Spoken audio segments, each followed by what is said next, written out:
So we had determined that we would go through the two sections from this famous teaching that concern meditation and then emptiness. And we had started the meditation section last weekend. And then I felt like we should continue it this weekend rather than during the week because a lot of people flew home and came back. Scott, you gotta crank up this baby because they're gonna get sleepy. If they're not already. And so I'm going to be continuing a discussion of meditation that we began last weekend. Okay? Maybe by Sunday we'll get to a little bit of emptiness, continue a little bit of emptiness. Okay. Tadara re nature yung rewa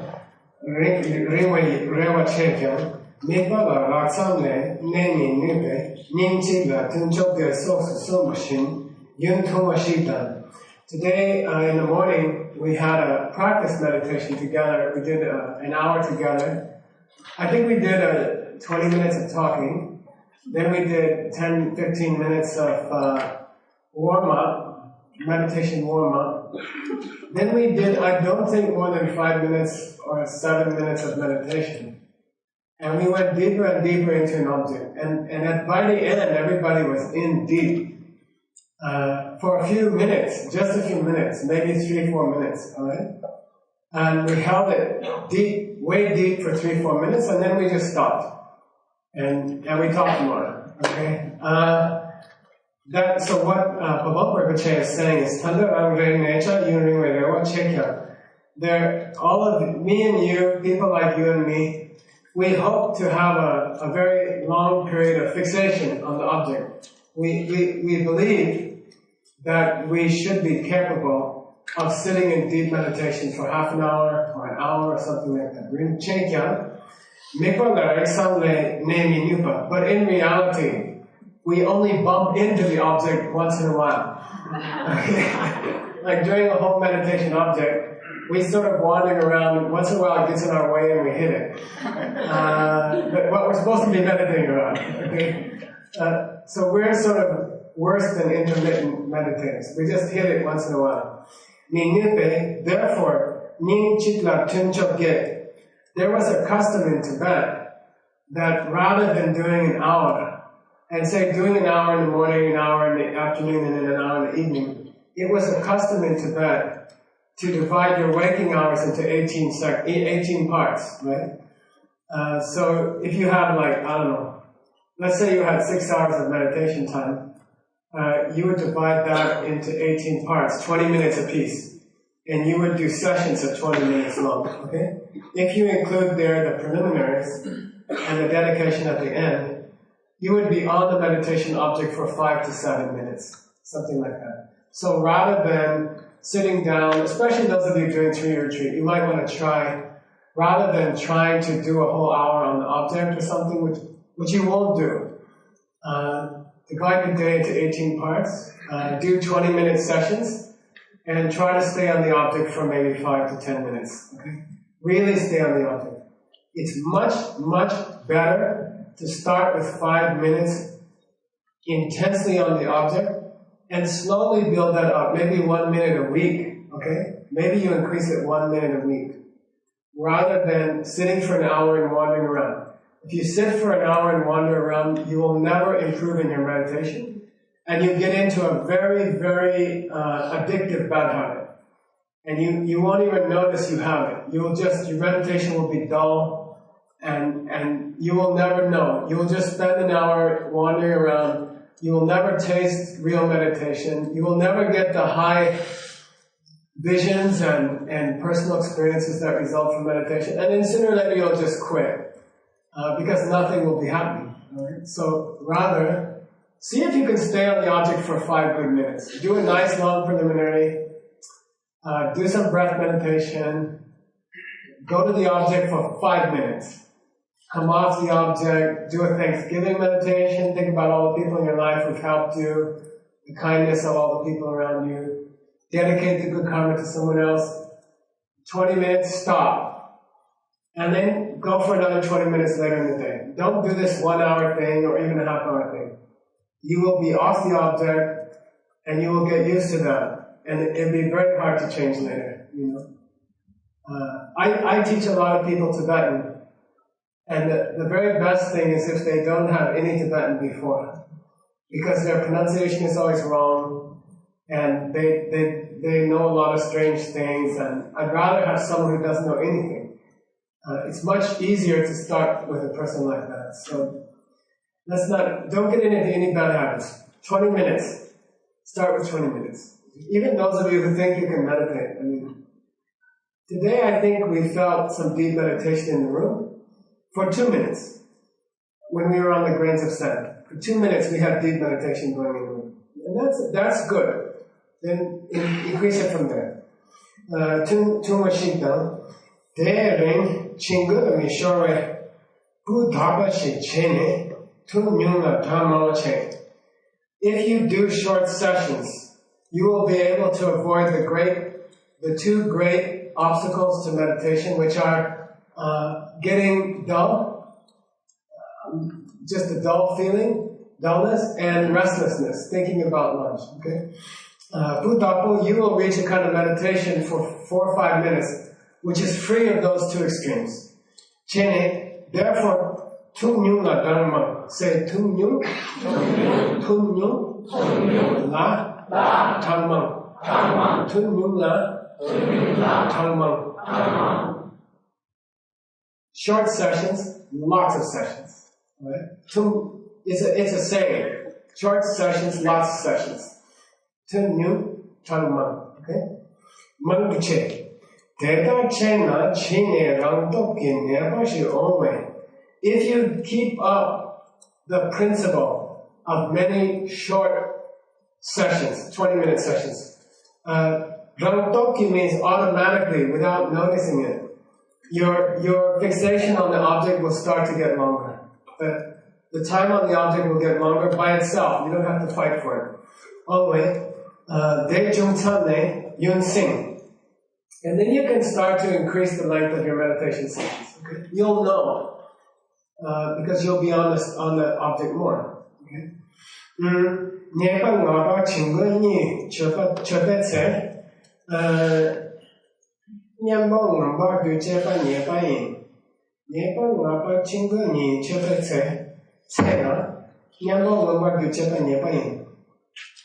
He's going on to the final of the 5 classical problems of meditation. What were the 5 classical problems of meditation? Number 1 was called Lelo, which means I don't feel like meditating today. I think I'll skip today. I'm not giving up my meditation practice. I'm devoted to my meditation practice. I want to get enlightened. I appreciate that it's necessary to save all living beings. But I have a pretty hard day coming up, and I think I'll just skip it. I don't feel like it today. That's meditation problem 1. If you have meditation problem number 1, it's kind of a good thing because you'll never get the other 4.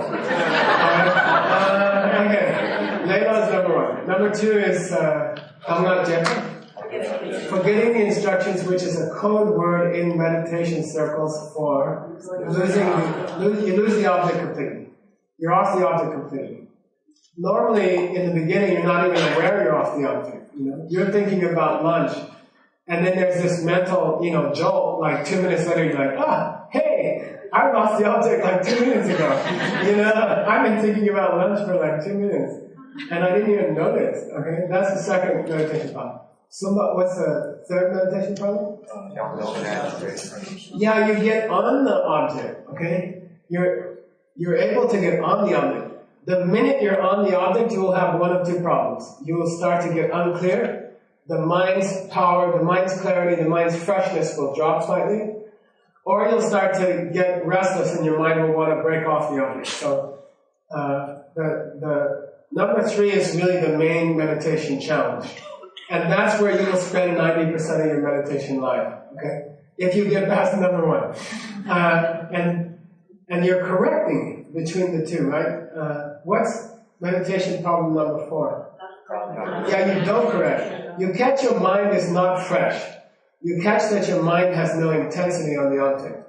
You do not feel like a person listening to their favorite song, right? And you know it. And you don't do anything about it, right? Your mind is down. Or else you're not distracted to dinner yet, but you feel restless down deep. You don't feel calm and focused on the object. You feel like you're about to think of something else, right? Gopachamo, subtle restlessness, right? So when those two things happen, you must take action. You must correct. And the fourth fault of meditation is not to take action when you should have taken action. Think of action as the constant correction of a person driving a car. Okay? The hands never really stop. They're constantly going like this, and then they're going like that. A good driver, a bad driver is, a new driver is correcting to the left, and then they go too far, and then there's this jerk, and they correct back, right? And then an experienced driver, they can talk on their cell phone and they can texting, but their hand is moving all the time. They're like slight corrections. A meditator at stage number 4 is correcting constantly, and they're not totally even aware of it. The mind gets a little down, they spice it up. The mind gets too spiced up, they bring it down a little bit. And it's a constant, it doesn't stop for a long, long time. You will be there for a long, long time, where you're going to have to do constant corrections, back and forth. So don't feel bad, all right? You will get off, then you come back. Then you'll go down, then you come back. You come back too much, you go farther, you go too much, you come back. You keep overcorrecting. There comes a time when you reach a total balance, okay? Nyamjuk samapati in Sanskrit. The mind is completely balanced. There's no dullness, and there's no restlessness. The mind is running a middle way, very, very smooth, very, very natural. The correction process has become so fine that there's not even any tiny adjustments going on. The mind is flowing perfectly down the middle of the two other states of mind, right? What do you think would be a problem then? Yeah. Don't fix it if it ain't broke. That was a saying in my company, in the factory. We had a factory, big factory, and there was a saying, don't fix it if it ain't broke. If it's flowing, stay away. Let the mind flow. If the mind is flowing nicely, leave it alone. Let it flow. Right? Then it would be a problem if you tried to tighten up or loosen up or something like that. Right? It would be a problem of meditation if you attempted to apply a counter antidote to a problem that wasn't there at the moment.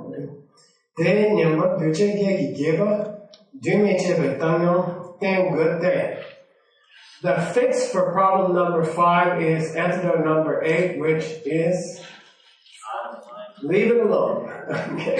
Don't take any action. Right? Antidote number 4 is do something. Antidote number 5 is don't do anything. Leave it alone. The meditation is rolling, leave it alone. Don't worry, you won't get there for a long time. You don't have to worry. Okay. Dayan chinga gyun chepani semne gebe padu mena.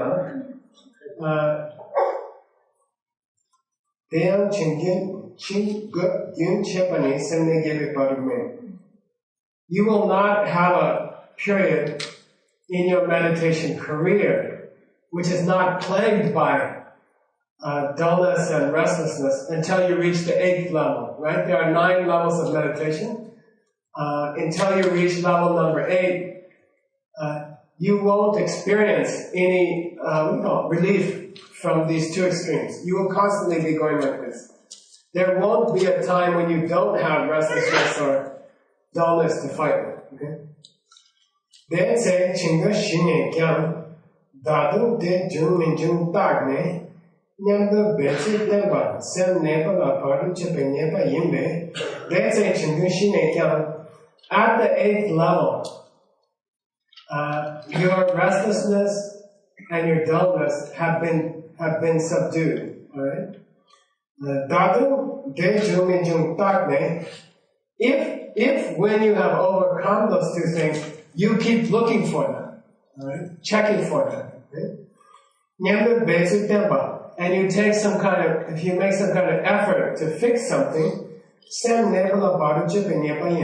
it will disturb your meditation. Right? So generally you have to keep a watchdog mind, right? It's called Sheshin. One corner of your mind has to be watching the rest of your mind, not all the time, okay? It's checking in from time to time to see if you left the object 2 minutes ago, or 10 minutes ago, or an hour ago, okay? Like there's a part of your mind which is watching. When you reach meditation level 8, you call off the watchdog. You say, okay, you rest for a while. We don't have any problems here. Now, you checking too often would become a problem. So you just chill for a while. Okay? You're telling your watchdog mind to chill for a while. If you start watching when I don't have any problems, I'll have to watch for you. Okay. Sheshin suwa miten pa lepe chokpe duche tangyong ten. This is a thing called it's a thing called neutrality. Okay? Tangyong means neutrality. It's similar to the word upeksha in the Yoga Sutra. That upeksha means don't see some people as friends and some people as enemies. Learn to treat everyone equally. So there are 3 kinds of upeksha. One is in the practice of love. In learning to love, we try to reach a state where we treat people equally. Equanimity in the sense of equally. Then there's a tangyong, there's an upeksha, which refers to karmic content. And it means this action is neither karmically virtuous nor karmically non-virtuous. It's upeksha. It's somewhere between. It's neutral. Okay? Like sleeping is considered a neutral mental function. Anger is a bad karma mental function. Compassion is a good karma mental function. Sleep normally is upeksha. It's tangyong. It's neither.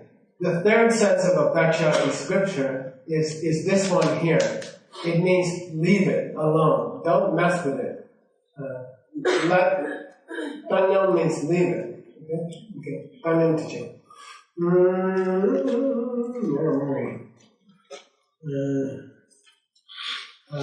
Sheshin Getsuwa Matember Lepe Chokpe. At this point, you are allowed, Chokpa means you are allowed to relax.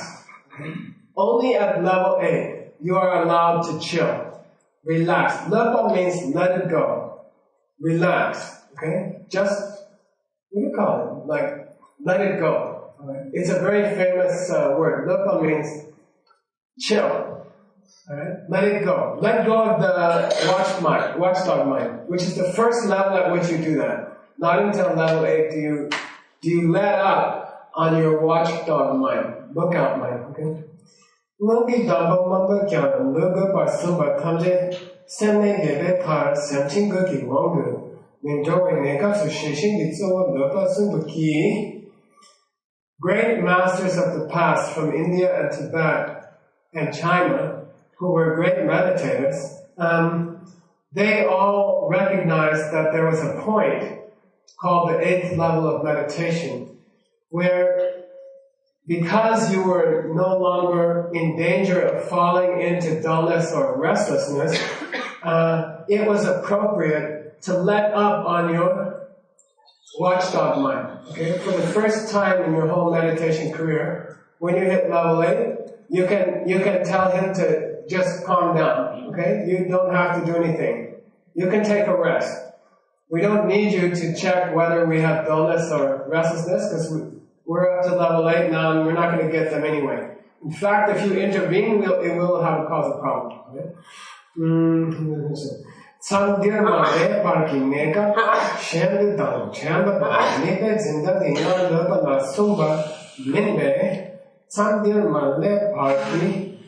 But until such time as you reach the 8th level, Kapshendu, on the other 7 levels, you have Jemba, right? The mind tied to the object. Okay? Awareness of the object. The mind is physically rope to the object. Chamba, Mikbe Zindagi Nar. What's Nar? Nar is like intensity. The intensity. The intensity of your mind into your favorite song. The few lines of your favorite song that you like the best.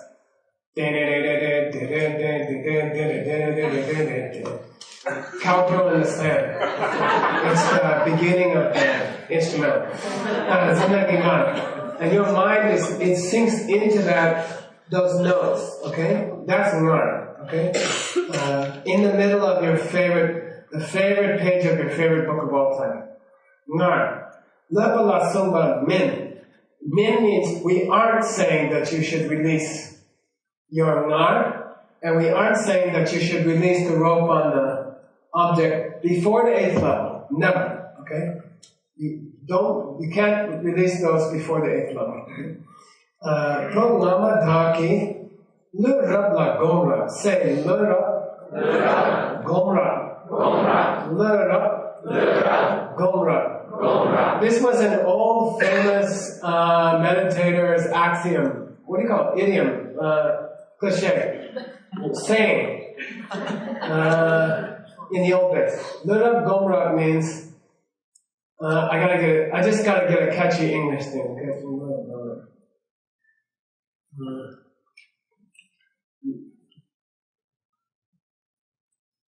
Let go, I'm not very, okay, let go, find, meditate, find. Okay, let go, find, meditate. That doesn't work, right?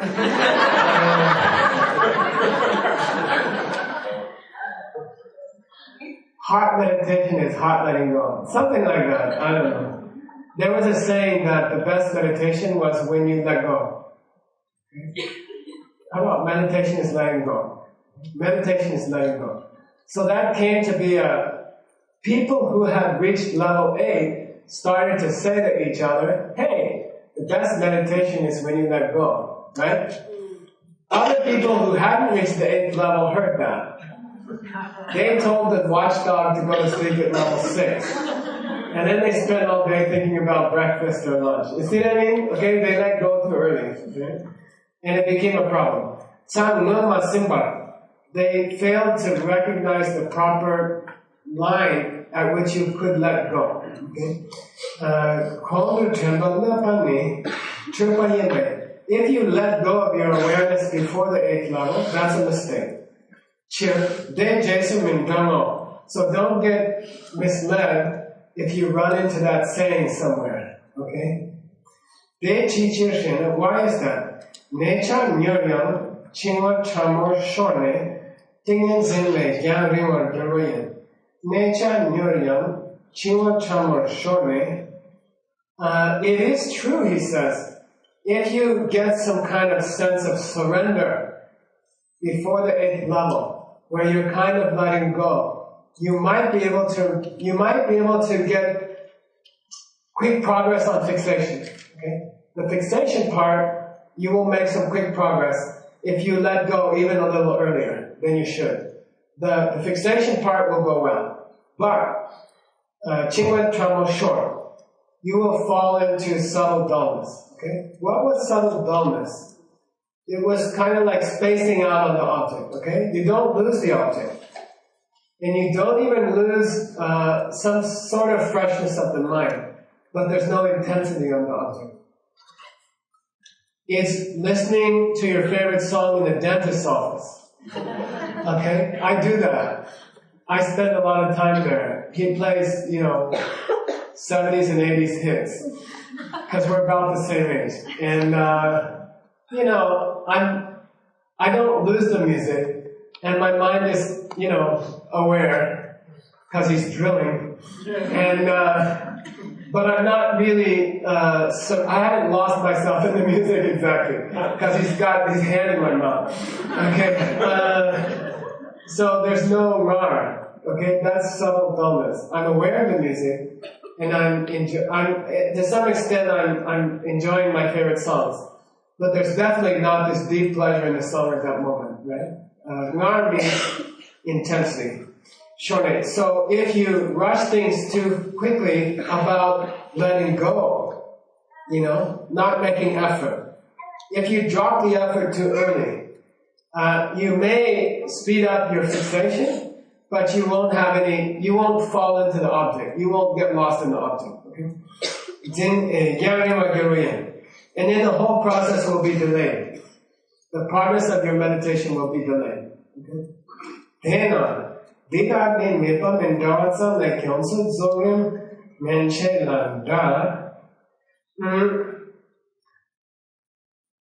it's very interesting. He said all of these descriptions about how to meditate follow for all spiritual steps that you would, for every spiritual goal that you might have. The process is the same. All the way from the first day you heard a Buddhist teaching up until the day that you are practicing the highest forms of tantra. The process of how to concentrate is the same. The process for how to hold the object is the same. These 9 levels apply to every stage of practice from the first day you begin up to the day you become enlightened. They don't change. De Jokgom Shepachate Ne Senin Ben Sosu Shine Kitsok Nam Tsawa Chete. So let's talk about Dani Gyongsu Shepachate means, okay, so let's talk in practical terms how you're going to do your meditation now. So now you know the 9 levels, you know the 5 problems, you know the 8 antidotes. Then let's get more into the nitty gritty about how you're actually going to do this. You are going to seek a place which has the 5 qualities which we discussed. Good place, good friends, doesn't make you sick. You can get stuff you need easily. You have your training ready. Get all these prerequisites ready. Then there were sit on your meditation cushion in the 7-part posture of Vairocana. Okay, so Vairocana is a high tantric angel. And there's a meditation posture which is named after Vairocana. And it has either 7 or 8 components depending on how you count them. I'm going to give you a traditional presentation of them. Let me see.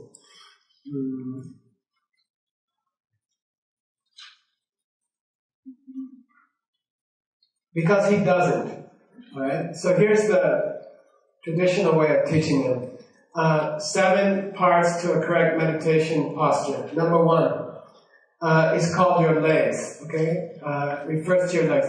Your legs should be in a comfortable position, which will not cause you pain for the length of your meditation. Okay, it doesn't matter if you're sitting in a chair. You can have your back against the wall, extend your legs. You can do half lotus. Dorji-kyutu, you can do a full lotus, Peme-kyutu, you can do Sukhasana, you can just have the legs crossed but not on top of each other. You can do any variation. You can sit in Virasana with your heels under your bottom or off to the side. Siddhasana is good. You put one heel strongly into the groin and then another heel under that. You might experiment with that in your retreat. It's kind of fun. And these are different meditation postures you can take. It doesn't matter which one you take. Park your legs. Park your legs. Okay?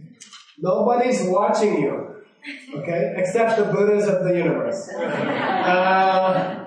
They don't care what you look like. They don't care if you're sitting in a full lotus and concentrating on the pain in your knees.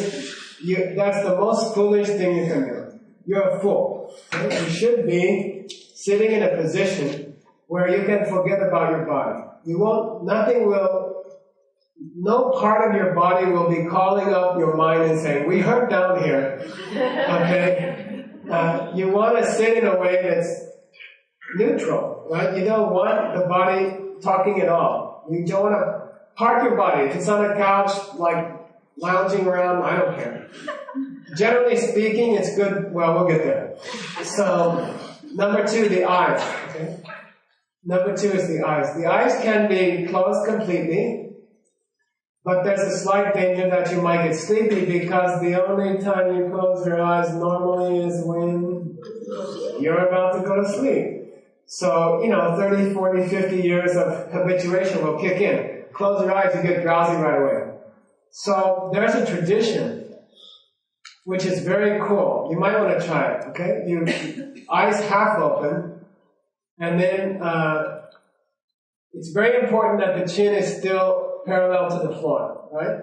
But the eyes are gazing down, right? And let the eyelids just droop, okay? Which also is a test of whether you're feeling calm or not. Like in yoga, if your eyelids are tight and your jaw is tight here, it means you haven't relaxed into the pose. You're still fighting the pose, right? So like this, and then your eyes are like this. Then the classical texts say, stare at your nose. So there have been hundreds of years of people making the mistake of and what stare at your nose means, relax the eyes into a drishti, right? Into a gaze, which is neutral in the area of right here, the plane of your nose, okay? So don't focus your eyes on any object in front of the eyes. Let them hang unfocused in the area of the plane of your nose. So you don't have to cross your eyes. You're just like this, okay? But the tendency is to drop the whole head, right? So keep the head up, but let the eyes down. And then let the eyelids go as far as they normally go. And there will be a little slit here, and that will keep you awake, okay? The amount of light that comes into the eyes when the eyelids are drooped will keep you from getting sleepy, right? Personally, I've found, they don't say it in the text, but I had a lot of trouble. I had a Paisley altar clock, and I would start looking at the designs, and what I found in my own practice is that if the whole area right in front of your face is neutral, like an altar cloth with a solid color, is better. Okay, so put some kind of a cloth that there's no texture to it, and there's no outline, there's no designs to it. It's better even than looking at table legs or something, because then you'll start to,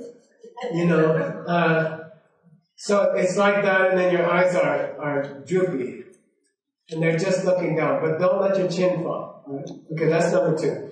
Number 3. Kepen Singma should be like a sertam. It means your spine should be like a stack of golden coins. Like the vertebrae should be stacked nicely on each one. In reality, we know there are natural curves to the spine. In actual practice, it's the Alexander technique, kinesthetic misapprehension. You feel like it's straight. It feels like each one is stacked on the other, okay? And you should feel like each vertebra is stacked on the other one. Equal pressure on the vertebrae, all the way up the spine, it means a straight back. Many great Tibetan masters have said that the key to good meditation is a straight back. And I think that thing about tying a string to the top of your head and imagine somebody's pulling it up, that can be very useful. A clue here, or a suggestion, that actually I heard a couple from different people, but once from Master Leon in Vancouver. He's a wushu master. What do you call it? Tai Chi Qigong master. But he said, be careful about crooking your lower back in. Don't make a notch in your lower back. And they say that, some good yoga teachers say that. What do you call it? Tuck the tailbone.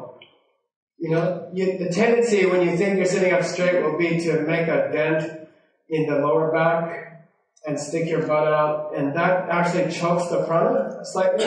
It slightly hurts the prana. So it's that Anusara describes it nicely, and Iyengar, I guess. So you tuck the tailbone slightly and you lengthen the very base of the spine, just above the tailbone. All right. So like that. That's a straight back, and not like that. You know. Okay.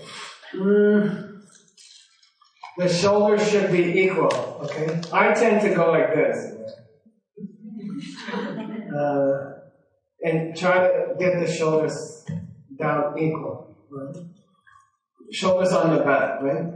The head should be, the chin should be parallel to the floor.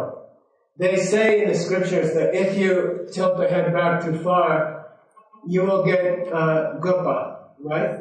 You will get restlessness. The mind will become restless. If you tilt the head forward, you will get chingwa. You will get dullness. Okay, so restlessness, dullness, and you want to keep the head erect on the neck, long neck, head up, and level, and not going up, not going down. Then you know, friends, if you meditate with other people and you peek at them, they're going like this, you know. All right. The teeth should be not clenched, okay? The teeth should be relaxed. They say rang soshak, it means leave the teeth the way they normally are. Don't clench them, don't do anything. However your teeth fall naturally, let them fall that way. And then the tongue, there's a trick, and you can experiment with it, okay? Where you touch the tip of the tongue, the top of the tip of the tongue, to the palate just behind the teeth, okay?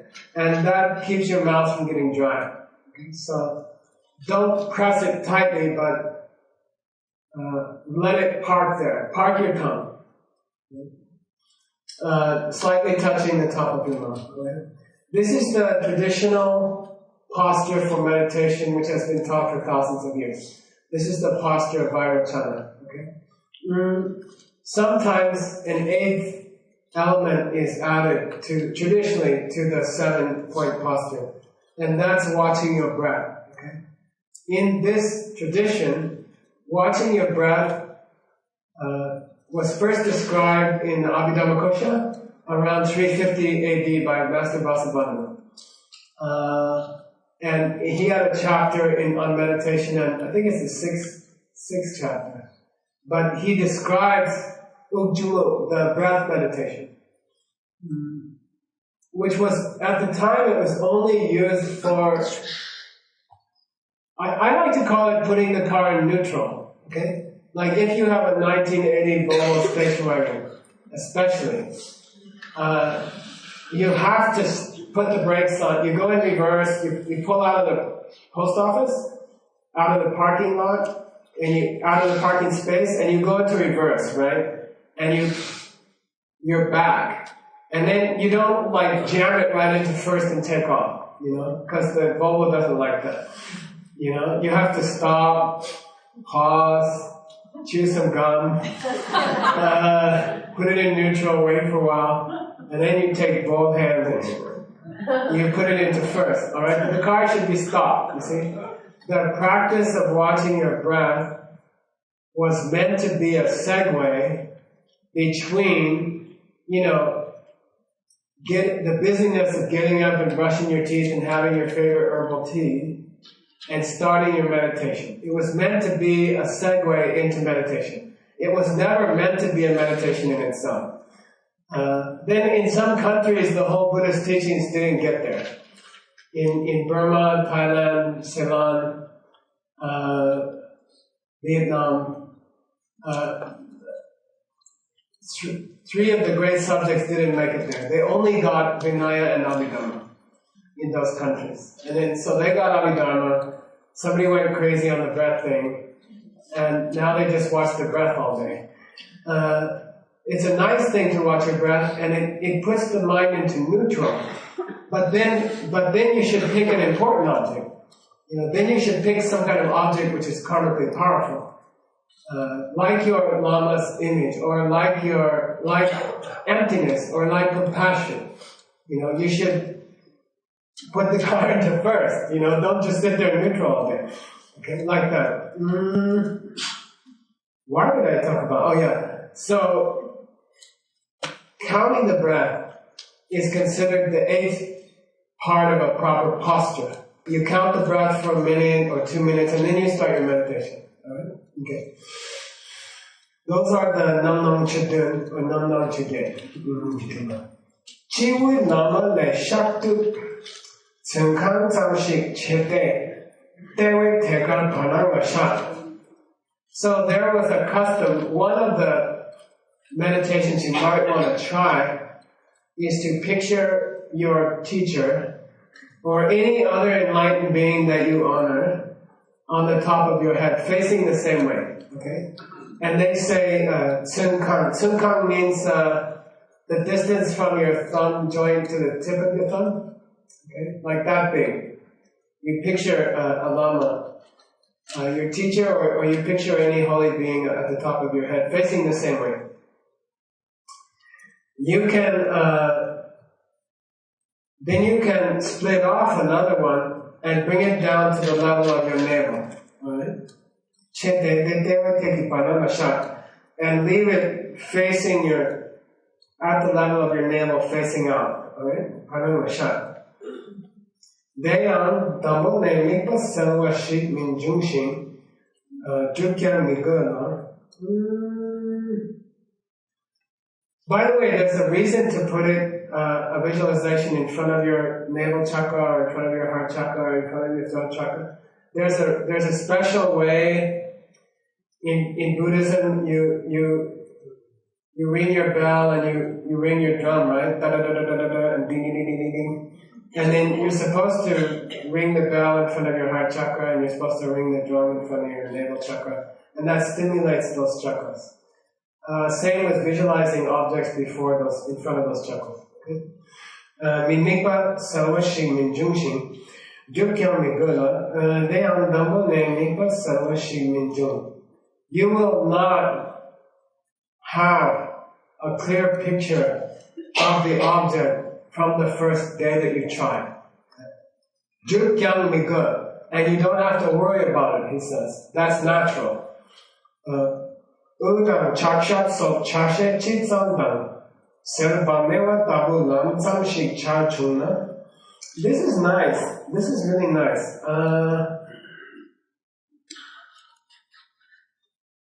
There's different ways to meditate, which we'll go into, right? Say Jokgom. Chegom. What's the other one? Shargom. Jokgom. Chegom, Shargom. There are 3 totally different types of meditation. Jokgom is where you put your mind on a single object and hold it there. Like you try to picture your lama. Or you try to meditate on emptiness without thinking about anything else. Okay? That's Jokgom. Jokgom means set the mind on that object. Jok means set it. Gom means meditate. Chegom means problem-solving meditation. Okay? Someone's bothering you at work, alright? And you can't get it off your mind. You can't get over it, right? So you have to do a Chegom, you know? This person's always criticizing me. Then you say, okay, so where did they come from? Well, you know, like everything else, it comes from me. Well, why do you think they're criticizing you? You know, you ask yourself questions in meditation. Well, I guess I must have criticized somebody in the past. Well, have you criticized anybody in the last week? Well, yeah, you know, I guess I have. A couple of days ago I said something to so-and-so. Do you really want to get rid of this person who's criticizing you? Yes. So why don't you just remove the seed from your mind? Okay, how would you do that? Well, I guess I would go after the seed by refusing to criticize this criticizable person. Well, when do you plan to do this? I guess I can start tomorrow. Yeah, well, where? At what time? You know, and this is a Chegom. This is a analytical meditation. And you need it, you know? You need to analyze the people you don't like during meditation. Don't go off the subject and start analyzing why you hate them. You will. You're supposed to be analyzing why you caused them. But generally there's another word. It degenerates into a listing of their faults. Which would be a Shargom, which is the third kind of meditation. Third kind of meditation is where I like to think of it as building a new synapse in your mind. Like, I was reading a book about how what is it, the parts of the mind, neurons or something, they tend to create synapses at an incredible rate. Like one discrete thought takes several thousand synaptical connections.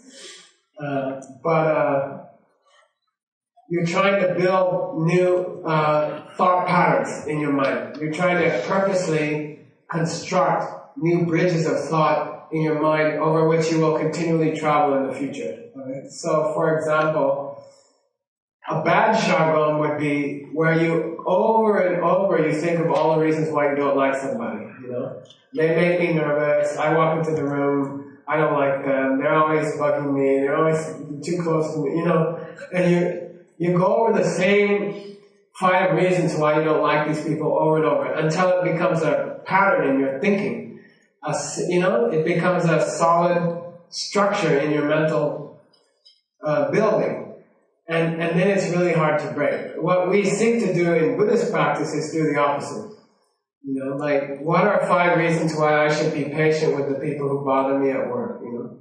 And then you go through these 5. What are the 5 problems of meditation? What are the 8 antidotes to those problems? And you purposely review, it's called review meditation. You purposely review, you sit down very artificially and review the 5 problems of meditation 10 times.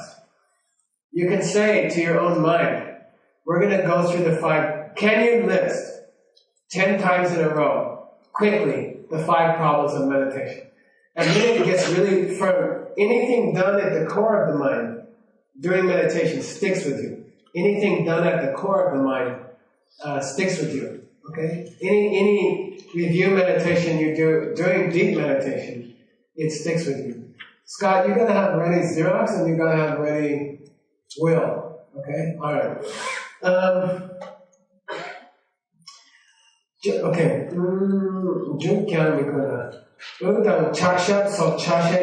we're talking about Jokgom here, fixation, a fixed meditation.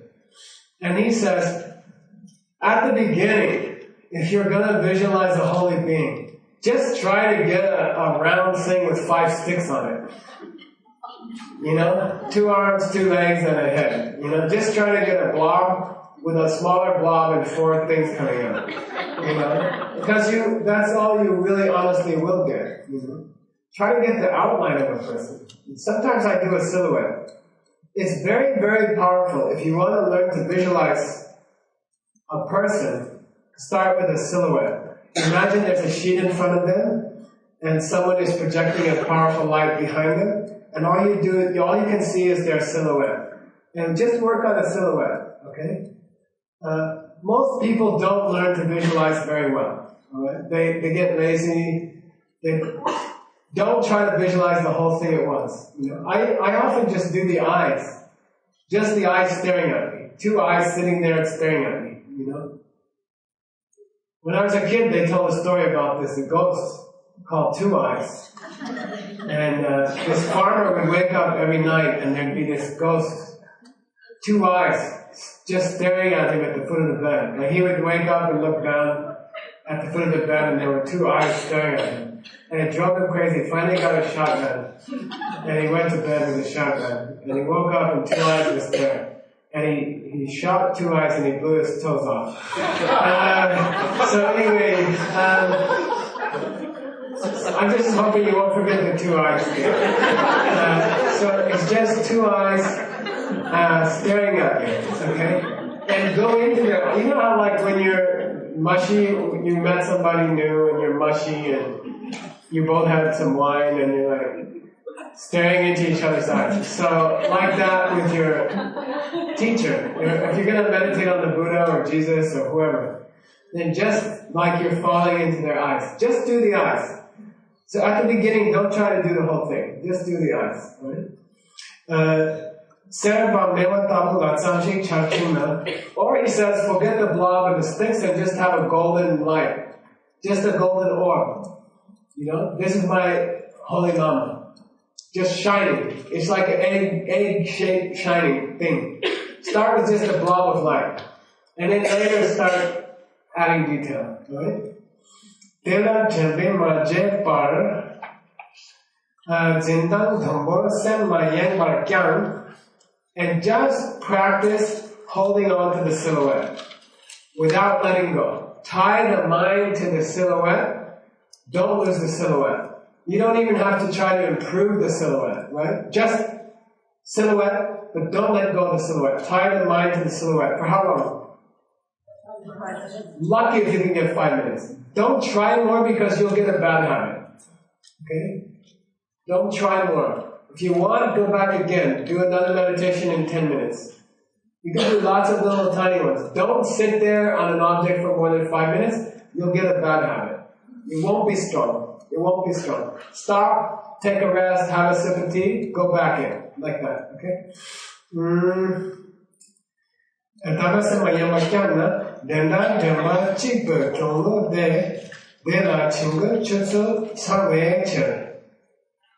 If you practice on a simple silhouette, holding the mind to the silhouette, you can use that practice to explore the two states of dullness and restlessness. All the meditation instructions you need are complete in a single silhouette. You don't have to go on to emptiness or bodhicitta or all that. With a single silhouette, you can explore the 5 problems of meditation, and you can master them without getting the arts. Okay, just a silhouette. Okay.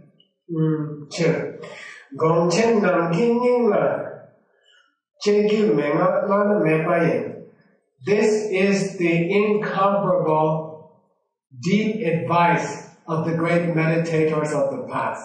Okay? Don't get fancy.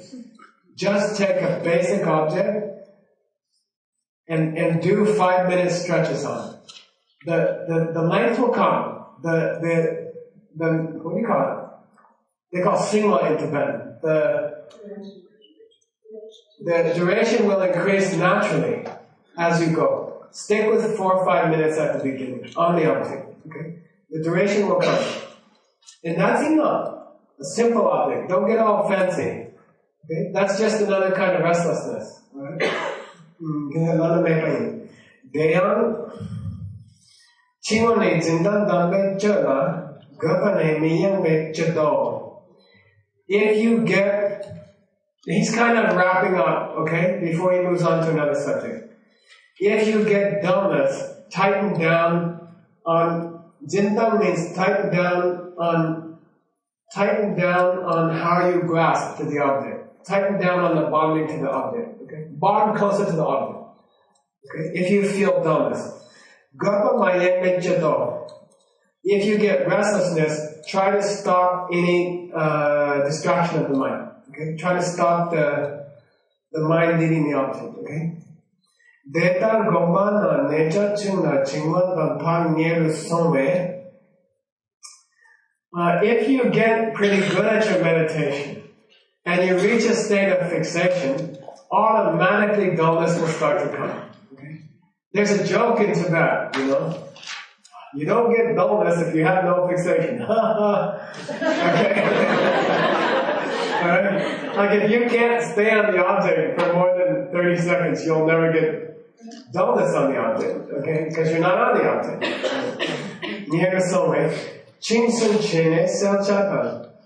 At that point, when you first learn to hold the object, you're going to automatically start to lose the freshness of your mind. Okay? The freshness of the intense, okay? It's automatic. Then Chingsun Chen means you gotta, at that time, beware of dullness. Sun Chen means beware of dullness. Okay? Watch out for dullness. Chene, Selchagam Zendam with Dam. Try to crank up the freshness of the mind. try to crank up the broad-eyed, bushy-tailed nature of the mind, which in Tibetan is called clarity. Okay? Like, increase the clarity. Remember that clarity never refers to the clarity of the object. It refers to the brightness of the mind, the fresh feeling of the mind. Okay? Crank up your clarity, meaning your freshness, and then tighten slightly on the object. Tighten slightly. He compared tightness on the object to what? Do you remember? Holding a cup, right? And if it's too tight, it'll slip out of your hands, right? Like a bowl. If it's too tight, it'll slip out of your hands. If it's not tight enough, you'll spill hot tea on your arm.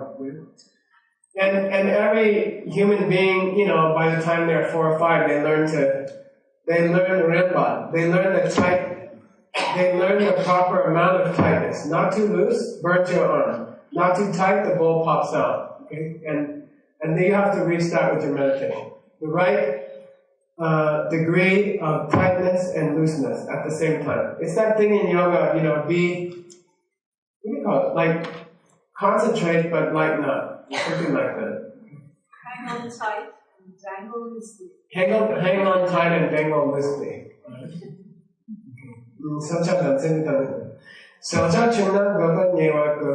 We'll go one more sentence.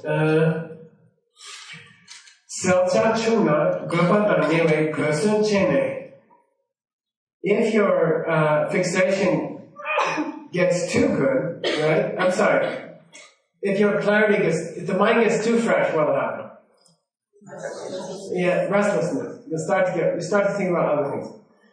Then you have to watch out for restlessness. Right?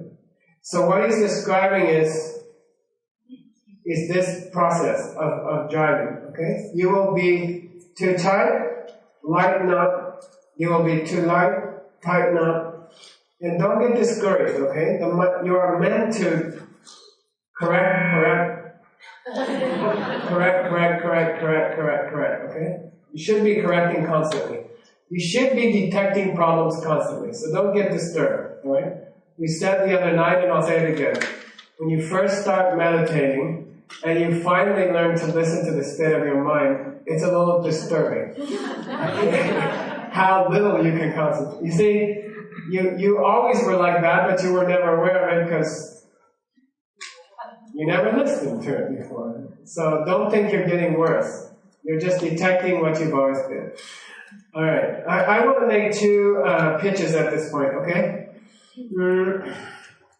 Ultimately speaking, whether or not you can keep the mind on the object, and whether or not you can keep the mind fresh, has nothing to do with your own conscious effort. Alright? Like, he doesn't get into it much. Jetsukapa does. It's not up to your conscious effort. Why?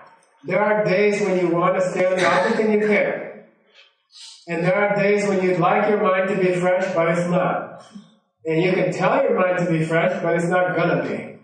And you can tell your mind to stay on the object, and it's not going to. Because you don't really, in the present moment, have any control over those things. So that's a basic Buddhist principle.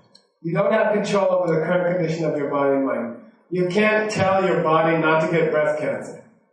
And you can't tell your mind not to be depressed. There will be days when it does, and you can't stop it. Because those things are determined by earlier events.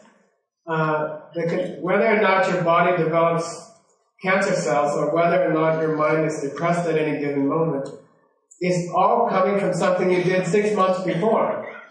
And you don't have control over it in the present moment. You can plan for 6 months from now, but you can't, ultimately you can't make your mind be fresher or hold the object.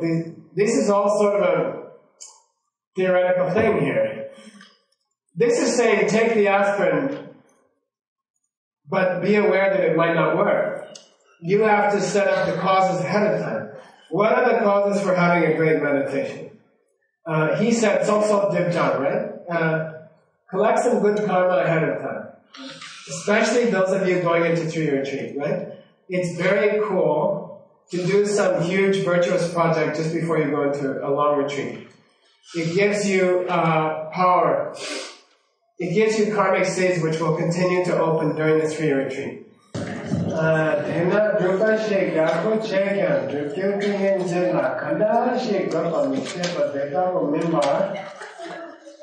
You shouldn't be one of those people who says they are a meditator and has no clue about the details of meditation, right?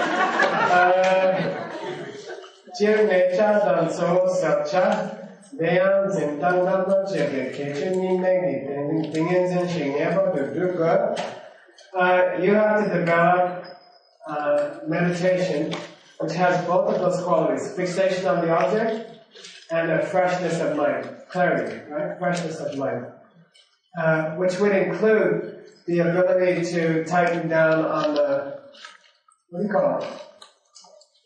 The hole, tighten down on the hole on the object, as you would a bowl with the proper amount of tension, right? As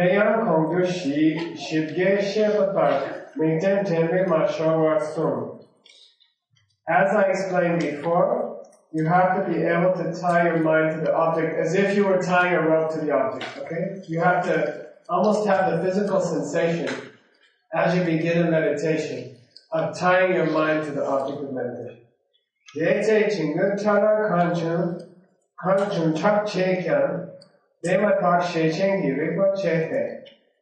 Once you do get on the object, then dullness and restlessness are gonna, you have to be able to detect when they are about to ruin your hold on the object.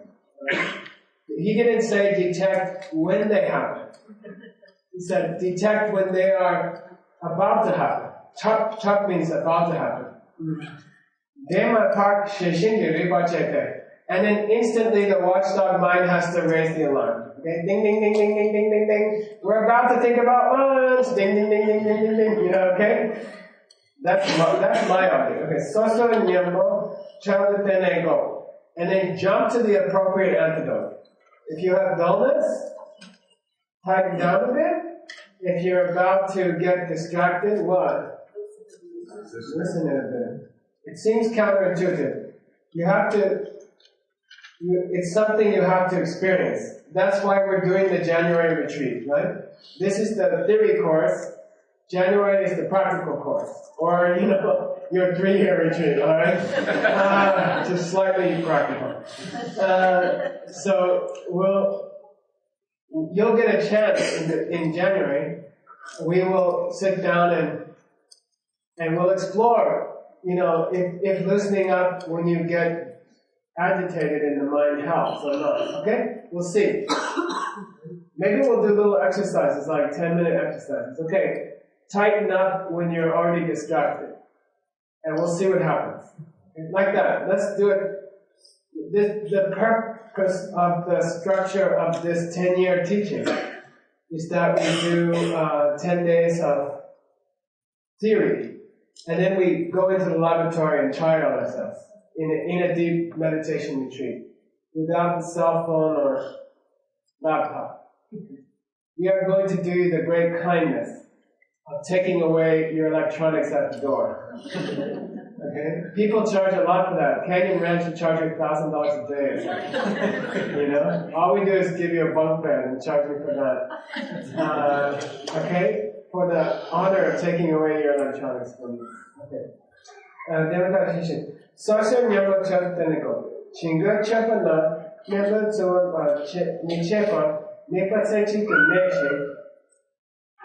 Once you get away from dullness, and once you've overcome restlessness, then you will start to reach ekagra. You will start to reach a single-pointedness of mind. I struggled for a long time with what does ekagra mean? What does single-pointed meditation mean? And then my Lama showed me a scripture. It said, single-pointed meditation, I used to think of it as somehow my head would get more like, what are those guys in the cartoon? Yeah, conehead. I thought maybe I'll get some kind of conehead or something. And then he said, no, it refers to a single object. Single-pointed meditation means meditation which has only one object. Alright? That's all. you're meditating on your Lama's form, or you're meditating on compassion, or you're meditating on the eyes of your heart teacher, and that's all. But only one object. Okay? That's ekagra.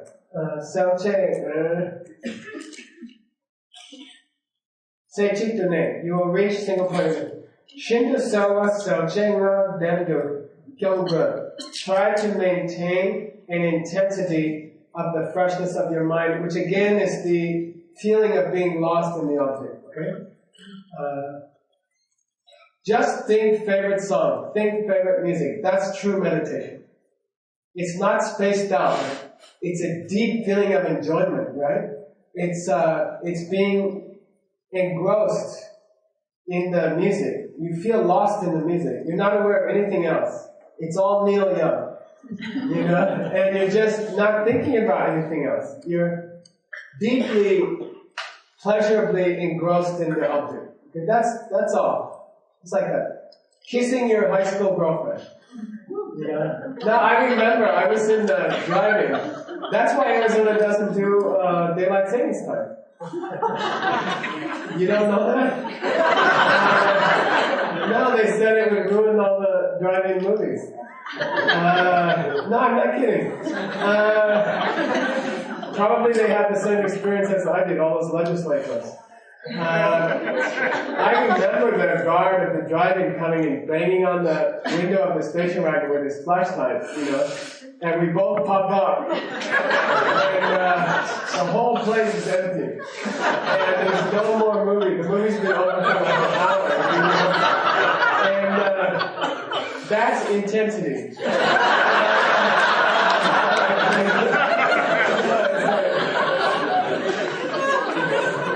Thinking about, you didn't hear 400 cars leave, you know, or you didn't notice that the little box thing stopped making noise. Okay.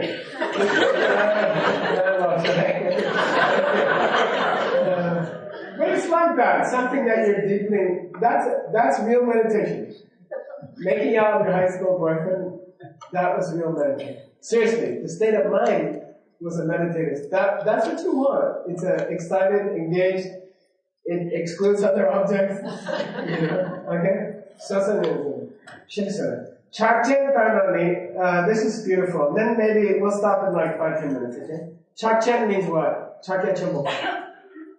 Mahamudra, right? So Mahamudra has many meanings. There's an asana called Mahamudra asana. There's many schools of thought in India called Mahamudra. But in the study of meditation, Mahamudra refers to choosing as the object of your meditation your own mind. Okay? Mahamudra is a lineage of meditation which takes your own mind as its object. Alright?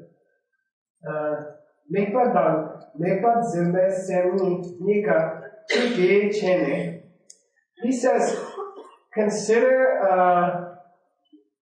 one of the great beauties of choosing your own mind as your meditation object, right? You can choose your Lama's form, or you can choose compassion, but you can also watch your own mind and explore its emptiness. You have to say that, okay? Watching your mind is not an innately deep meditation, and it doesn't help you. It's not a innately powerful object, right? Watch your mind and explore its true nature. That's Mahamudra. Watching your mind is not Mahamudra, right? Watching your mind and trying to see where is it coming from. That's Mahamudra. But anyway, when you are doing a Mahamudra meditation, the object of the mind is the mind itself, right?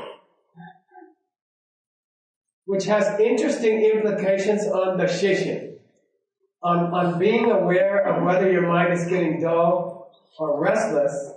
The fact that you're watching your mind already makes for an interesting scenario. Okay? Like the mind, watching the mind gets dull, watching the mind get dull. Got it? And like that. So into Mahamudra is built almost idiot-proof safeguards.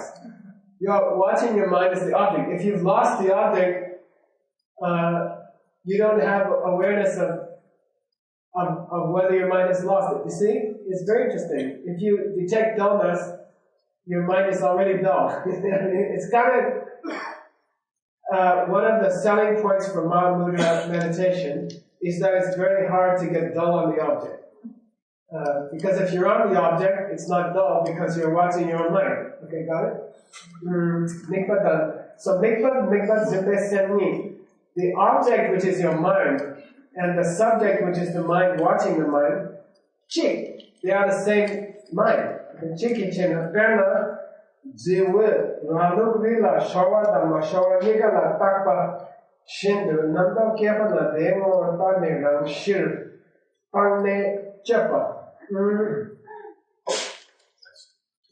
Ziwo means sheep herder. Okay? Ra, Luk, La, Ra, Luk, Rila, Sharma.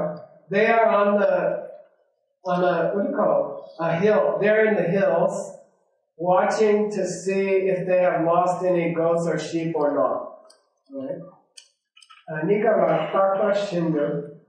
So the sheep herder is watching for two things. The sheep herder is checking two things. What are they? Are the sheep here? And are the sheep gone? Alright? They're watching for two things. Really.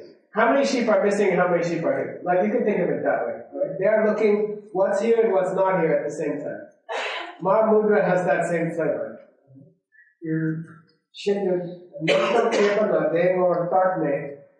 Then, this is interesting. In the study of, in the practice of Mahamudra, in the taking the mind as the object of meditation, right? What are you examining? The nature of the mind. Specifically, what is its ultimate nature? Where has the mind come from? Why am I perceiving depression, or why am I perceiving joy, or what are the causes of the fluctuations of the mind? Where do they come from? Which is karmic seeds, right? So your own mind is examining each of the thoughts that comes up in your mind to determine where they came from. Right? So if dullness comes up in the mind and you examine where it came from, what's going to happen? It's going to disappear. Because that's an active state of mind. To examine where a state of mind has come from is no longer dull. So, true Mahamudra meditation, where your own mind is exploring your own mind's nature, automatically avoids the problems of meditating. Because you can't examine the nature of the mind and think about lunch. And you can't examine the nature of the mind and fall asleep. Because you're active. The mind is active. Right? It's a very beautiful thing. And if you try Mahamudra, you'll see that. It's much easier to reach Ekagra, single-pointedness, in a Mahamudra meditation than on a meditation on your Lama's form or something like that. Because the mind which you're using to explore the mind is made fresh by the exploration. Simply, Nando Nyembe Chene Shivane Sem Selrik Lam Nikpate Nando Chutsuni. So if you think about it, in a Mahamudra meditation, if your own mind is the object of your meditation, you have two options for stopping problems. You have two separate options for stopping dullness or stopping restlessness. Number one, explore the nature. Take that dullness as the object of your mind. Got it? Take the dullness as the object of your meditation. Don't try to stop it. Just take the dullness. Say, oh, look, dullness. Or, oh, look, I'm thinking about lunch. Now, why am I thinking about lunch? What happened? What karmic cause is there that I'm thinking about lunch? What's the true nature of my thinking about lunch? By examining the true nature of your thinking about lunch, you have already stopped thinking about lunch. Okay? So it's kind of Mahamudra is this beautiful system. Exploring the nature of your distraction, or exploring the nature of your dullness, removes it. Or, he says, or option number two, you could just undertake the traditional antidotes. If you're dull, think about how cool your life is. If you are restless, think about your death, for example. Alright? And they will bring your mind down, or they will bring your mind up. Got it? So for Mahamudra, you have two choices. You can examine where the dullness is coming. Take the dullness as the object. Take the agitation or the restlessness of the mind as the object and explore its nature, and that will remove it. Or you can apply that traditional antidote that we talked about.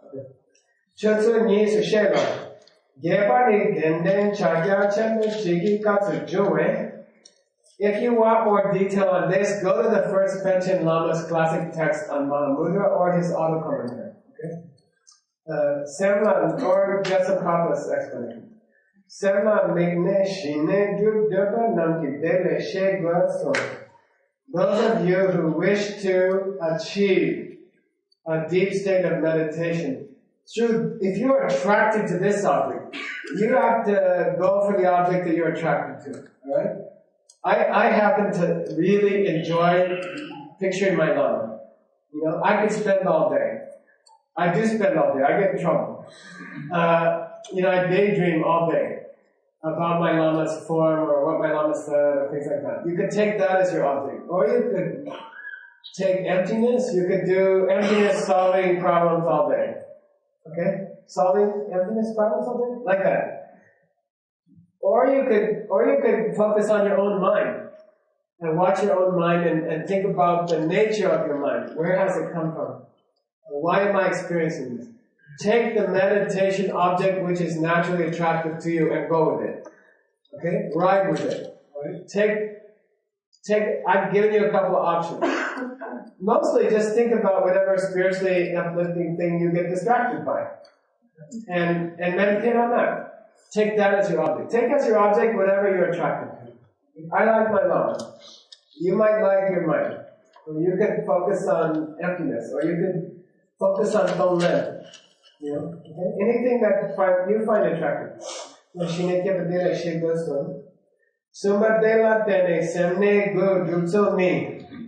I'm going to push a little bit, okay? You alright?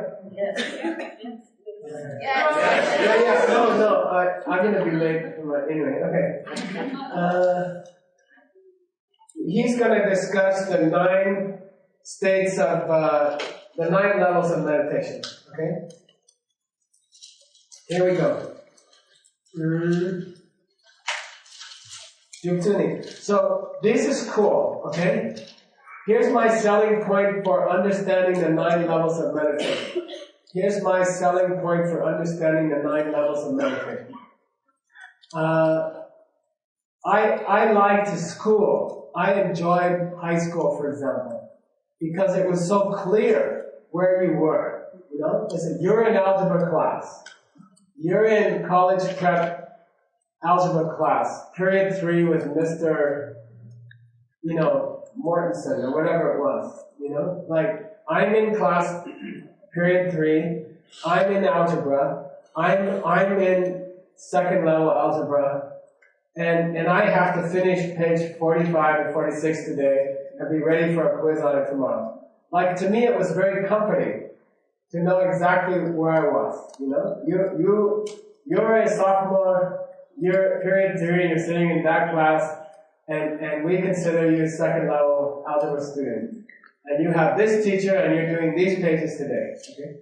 Now, the problem with meditation is that it's so, what do you call that? Nebulous. It's so nebulous, right? Like, you have no idea where you are sometimes, you know? Am I a good meditator or not? You know? Have I progressed in the last 3 years or not? You know? Where am I? Is there any, what do you call it?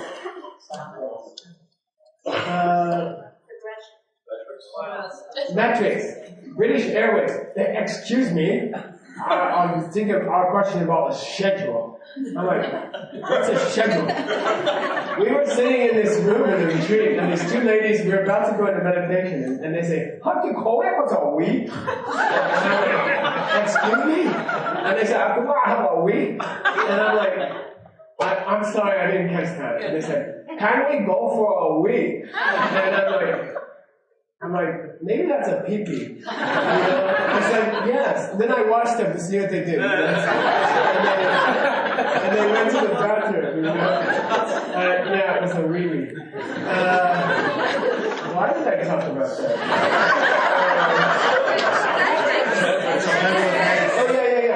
And then they came back and they said, we need metrics, you know?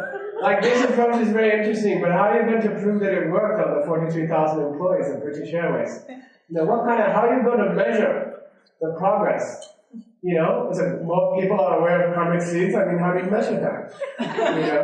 And then I'm like, that's another subject. But if you have metrics, it makes you feel happy. You say, I'm on stage 4. I got my meditation up to stage 4. And you also have goals, right? You say, I'm going to try to get to stage 5 by December, especially in 3-year retreat. You know, you can say, I'm shooting for level 9 by, you know, September 3rd. And then you can count to 3 breaths by then. And so anyway, he gives 11 levels of meditation, which to me are very comfortable. They are metrics for meditation. How do you know that you have gotten, that you're getting good? How do you know what level you're on? Here we go.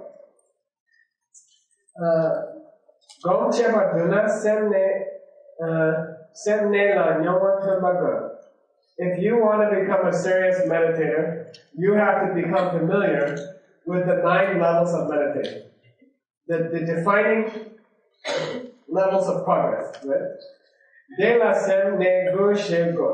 So here are the 9 levels of meditation. Deyang Sem Jokgom. I'm going to give you the translation I used on the poster so you don't get confused. Okay, so I wrote down the translations I used 15 years ago. Sem Jokgom is setting the mind on the object. Number 1. Setting the mind on the object. That's level number 1. Level number 2. Yuna Jokgom means keeping the mind on the object with brief continuity. Keeping the mind on the object with brief continuity. Number 3, Nende Jokgom. Nen means a patch that you put on a... Nemba Gyat means if you tear your clothing and you put a patch on it, that's called lemba. So it's called patch-like meditation, right? And I don't like that translation because it makes it sound as if you are only on the object briefly. What it means is you only have patches that you are off the object. Okay? It doesn't mean patches of time you are on the object. It means slight intervals when you are not on the object. I translate it as keeping the mind on the object with patches where you lose the object. Okay? Nyamar Jopa means maintain the mind tightly on the object. That's number 4. Level number 4 is maintaining the mind tightly on the object. Level number 5, Toa Chepa, means controlling the mind. By the way, we'll go through what they are. Alright? That's a long story. We have to go through that. Right? Shua Chepa means quieting the mind. Number 6. Number Shua Chepa, completely quieting the mind. Number 7. Say Chitta Chepa. Say, I didn't say Chitta Chepa. I said say Chitta Chepa. But you can say Chitta Chepa. That means attaining single-pointedness. Ekagra, attaining single-pointedness. Nyambar Jokgom means samapati, right? That's reaching deep meditation. You can call it deep meditation. Literally, it means balanced meditation. What does that mean? Yeah, you're not falling into restlessness or dullness. Okay? But we'll get to that. It's not that easy. Nyambar Jokgom de Gule. We'll do, I'll go 5 more minutes, we'll do maybe 1 or 2, okay? Here's the first one. Damoni. Lama le nigde ganga tuto ki rupching. You have been able to establish with your teacher's guidance what you should choose as your meditation object. Right? With your teacher's guidance, you have been able to decide on a meditation object. Deya nepa la shaksam le sheksha mi nepe gyun tu mi tupate. You are only like, my teacher called it Bangun Nakin. Say Bangun Nakin. He used to call it housefly meditation. And I said, what's that mean, Rinpoche? He says, you know, if there's a pile of poop on the ground, a housefly they land, and then they go over there, and then they come back, and then they go in, and then they come back, and then they go in, and then they come back. They don't hang out there, like they seem restless. They're always. Then he accused me of being anyway. It means your mind touches the object and then it flies away. You just touch the object and then you're off again. Alright? That's number one. Shaktam, shini. Sheche, for the most part, you're not on the object, and there's no continuity. You don't have two nickels to rub together. Meaning, you don't have two moments on the object to rub together. Okay? Like you're on, off, like that. Okay? Give me two things. Dete sema tochu shupe toki, chok raki wong shorwa, ripe narme namdok sheche nyam chumya. Dete sema tochu shupe toki. If you examine your mind at this point in your meditation career, you will become aware of just how, distracted your mind really is. And you will start to think that you're getting worse. Okay? You will, for the first time, be aware of how bad your mind is. And you'll think your meditation is making you worse than before. But it's not, you're just aware of what's always been there. Alright? You're just finally, it's the same when you first start trying to keep your vows. Like somebody says, do you agree to keep a vow not to gossip? And you say, yes, I agree not to gossip. And then, if you really keep track of it, suddenly you feel like you're gossiping all the time and you can't stop. You've been doing that all along. You just became aware of it. Alright? So, he says, don't be bummed out. The Tibetan word for bummed out is yamcha. Don't be bummed out if it feels like you're worse than before you started to meditate. It seems like your mind is more distracted than when you started to meditate. You're just becoming aware of the state of your mind. Being namtok mangasama menki. It's not that you are a more distracted person than you used to be. Namtok lusile nyamyan. You are just discovering how distracted your mind always has been. Nipani. So now that's the first level. You're able to hit on the object occasionally. For moments. Okay? Number two. What's level number two? Keeping the mind on the object. With brief continuity. Nipani data gombe sam nepala shak sam ki. If you are able to maintain a slight continuity of the concentration on the object, okay? Like, it's not just moments on the object. The fly lands and he sits for a couple seconds. Then he takes off again. Perna, he gives an example. Mani chengor chik sam ring gom na de ring niyama jiwa tabuyin. If you have a rosary, right, a mala, and you are doing Om Mani Padme Hums, okay? Om Mani Padme Om, Om Mani Padme Om, Om Mani Padme Om, Om Mani Padme Om, Om Mani Padme. How many beads on a standard rosary? 108. Huh? 108, okay? Why? They figured 10% is a loss already. If you want to get 100 mantras, then say 108. 8% is a loss. Okay, so Om Mani Padme Om, Om Mani Padme Om, Om Mani Padme Om. He says, this is beautiful because you've got a metric here. If you can do 108 Om Mani Padme Hums on your rosary, that you could time it someday. Okay? Om Mani Padme Om, Om Mani Padme Om, Om Mani Padme Om. And time it. If you can stay on the object for that long, which is what, 30 seconds or a minute? I don't know, you check. Then you reach level 2. You're at level 2. I had a beautiful experience. I was living in Dharamsala. We used to go back and forth to Delhi to bribe the officers to get our visas. You give the money to the travel agent, he hands it to the officer, under the table. I don't know why under the table, because everybody's watching. But anyway, then I was on my way back, and I got to this train connection called Pabongka. And all these Tibetan people were there, like milling around and rushing in and out of this room, waiting room. And I was with this British guy, and we were like, "What's going on?" You know? And they said, "Ling Rinpoche is here." You know? Ling Rinpoche was the Dalai Lama's senior tutor. This was written by the junior tutor. Okay. Then they were like, "Ling Rinpoche is in there, you know, and you can meet him." We said, "Can we meet him?" They said, "Yeah, you can meet him, but you've got to have something to offer." We ran to the market. We bought these cheap Indian pancakes, and we ran back, you know, and we said, "Can we go in and see him?" And they said, "Yeah, go ahead." And we ran in there. And what I remember most about Ling Rinpoche is that he was going like this all the time. And he didn't have a rosary. You know? He was like this. He would talk to you and he was doing mantras. And he forgot his rosary or something. So, 108, alright? Or Manikta Nichols. And then, I don't know, somebody time it and tell us tomorrow how long it is. I don't know. Say them like not too fast, not too slow. Dece kapre namdok Sheshin kapre namdok kewe namdok nyao sowe nyam om.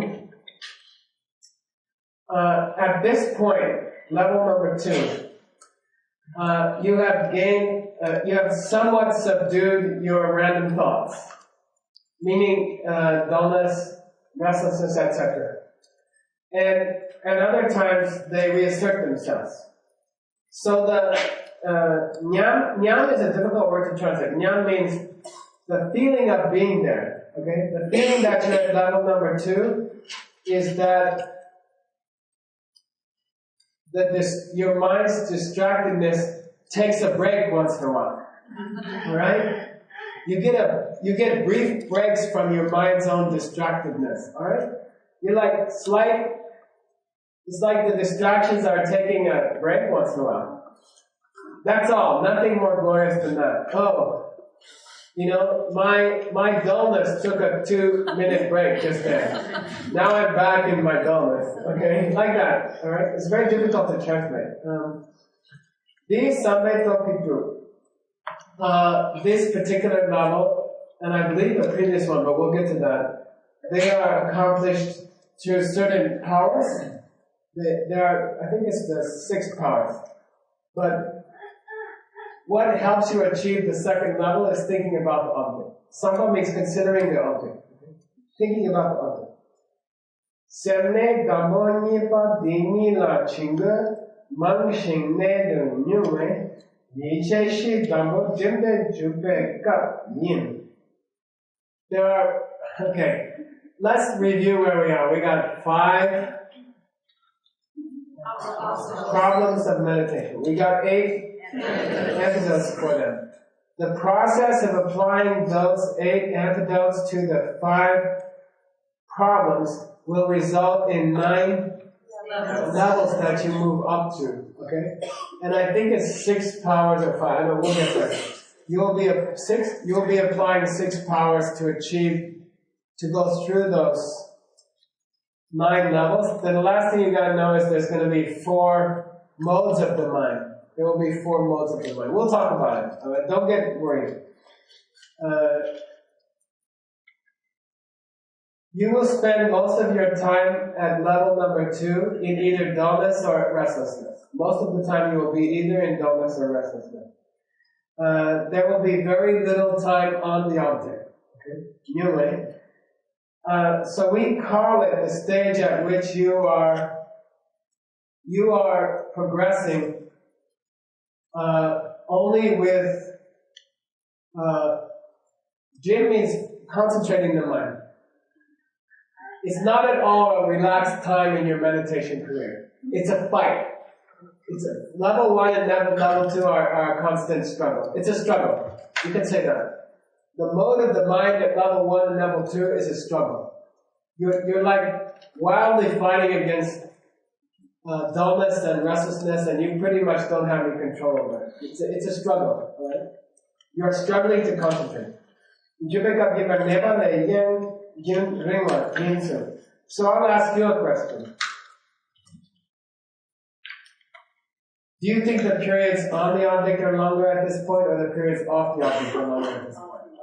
Yeah. So the level 2 and number 1, obviously, are characterized by more time off the object than on the object. Right? If you want to keep score.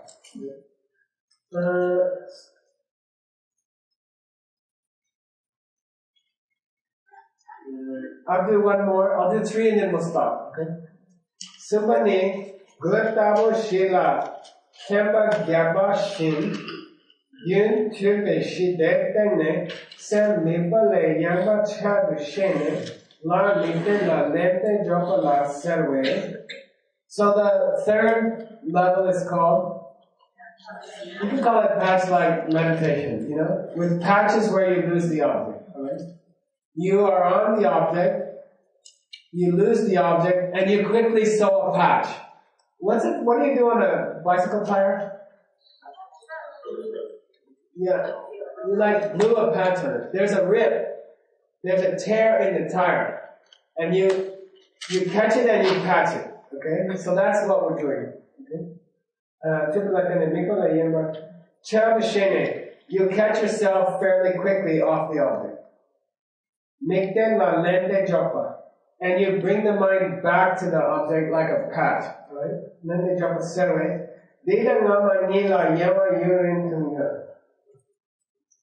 The only difference between 3 and 2 is that the periods that you are off the object are decreasing. Okay? They are decreasing.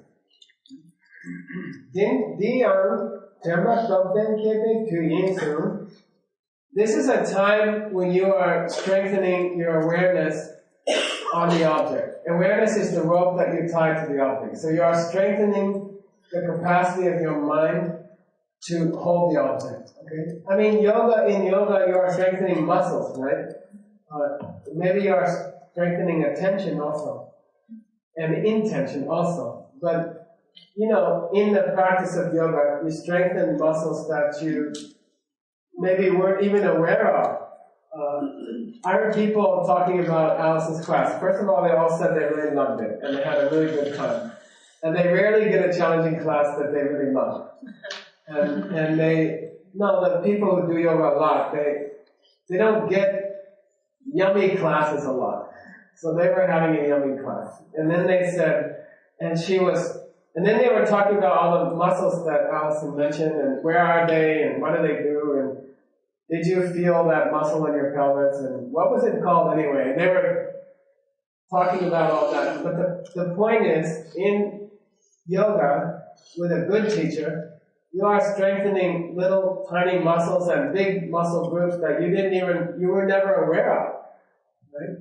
In meditation, you are doing the same thing. Okay? You are strengthening muscles that you were never aware of. You didn't even have a name for them, right? There's apparently some muscle around your pelvis. They all forgot the name of it. You'll have to repeat it tomorrow. They were telling me there's some pelvis muscle and it's like tiny, and I forget the name of it. And it made me think of meditation. In meditation, you are strengthening all these discrete little tiny mental muscles. And you will learn different names for them. The different muscles in your mind, you will learn different names for them. And then you will consciously do exercises to strengthen each of them until the whole body of the mind is strong. Okay?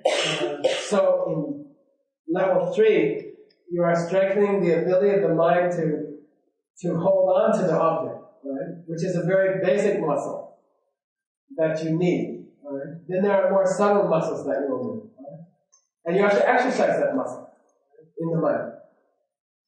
So those are the first 3 of the 9 levels, and we'll start on number 4 tomorrow. Okay?